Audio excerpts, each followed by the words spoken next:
buraya gelen araçların motosiklet, kamyon ve bütün motorlu araçlar gelebilmektedir. Bu araçların gelme sebebi trafikten men edilmeleri. Trafikten men edilmelerinin sebebi sigortasının olmaması, üzerindeki yakalama haizinin bulunması, kanuna aykırı kullanılan işlerde kullanılan araçlar, kazalardan ötürü, güvenlikten ötürü buraya gelebilmekte araçlar. Gümrüğün de işleyişine ters düşen araçlar buraya gelebilmektedir. Öncelikle her resmi kurumun kendine göre bir işleyişi olmaktadır. Kısa zamanda çıkabilecek olan araçlar trafik şubenin men ettiği araçlardır. Onun da sebepleri sigorta ve feni muayenenin olmayışı ya da aracın üzerinde bulunan yakalama haizinin bulunmasıdır. Kurum kendi sattığı aracın fiyatını kendi belirliyor. Gümrüğün kendi bir fiyat tarifesi vardır. Milli Emlak'ın kendine göre bir fiyat tarifesi vardır. İcra Müdürlüğü ve Maliye Vergi Dairesi Müdürlüğü'nün kendine göre bir tarifesi vardır. Bir de bizim normal belediyenin bize verdiği günlük bir tarife vardır. O fiyat üzerinden müşteriden hakkımızı talep ediyoruz. Hak sahibi her zaman hak iddia edebilir. Çünkü neticede araç kendisinindir. Aracı her ne kadar alamasa da yeni çıkan icra yasasında kendisi aracını satabilmek için icra kurumuna müracaat ediyor. Bir alıcı buluyor. Tabi bu yasa yeni çıktı. Bu yasayı işleyişe sokabiliyor kendisi. Artı haizi kalkan araç olursa buradan men süresi dolan araçlarla da ilgili araç sahibi hak iddia edebilir. Tabi bu hakkı Milli Emlak Müdürlüğü sunuyor kendisine.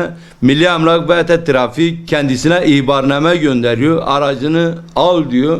Eğer araç sahibi bu yazıya da cevap verip de aracını almazsa aracı sahipsiz olan, yani karayollarının ek 14. maddesi diye tabir ettiğimiz maddeden satışa çıkıyor. Türkiye Cumhuriyeti vatandaşımız girebiliyor. İcra dairelerinin ihalelerine girebilmesi için internette uyap-ihale.com'dan girebiliyor, görebiliyor. Bütün detaylar orada belirtilmektedir. Aracın fotoğrafları ve bütün bilgileri belirtilmektedir. Ona istinaden internetten de fiyat atabiliyor. Son gün ihaleden bir gün öncesine kadardır. İhale günü de açık ihale usulüne göre icra dairesinden ihaleye girip en yüksek bedeli veren arkadaş aracı alabilmektedir. Her vatandaş e-vatandaş portalını devamlı kontrol ederekten, bu durumda araçların üzerindeki yakalamayı fark ederekten üzerindeki haizi ödeyebilmekteler. Araçlar buraya da gelmez bu durumlarda. Sigortalarını zamanında yapsınlar. Feni muayenelerini zamanında yapsınlar. Biraz daha bilgili davranırlarsa araçları da buraya gelmez. Buraya gelen arkadaşlara da bu tavsiyem var. Hani burada olan bir sürü araç var. Bir sürü vatandaşımız, birçok vatandaşımız bunu bilememektedir. 7 eminlerde e-vatandaş ve ta ev devletinden girip de hangi 7 eminde aracın bulunduğunu görebilmekteler.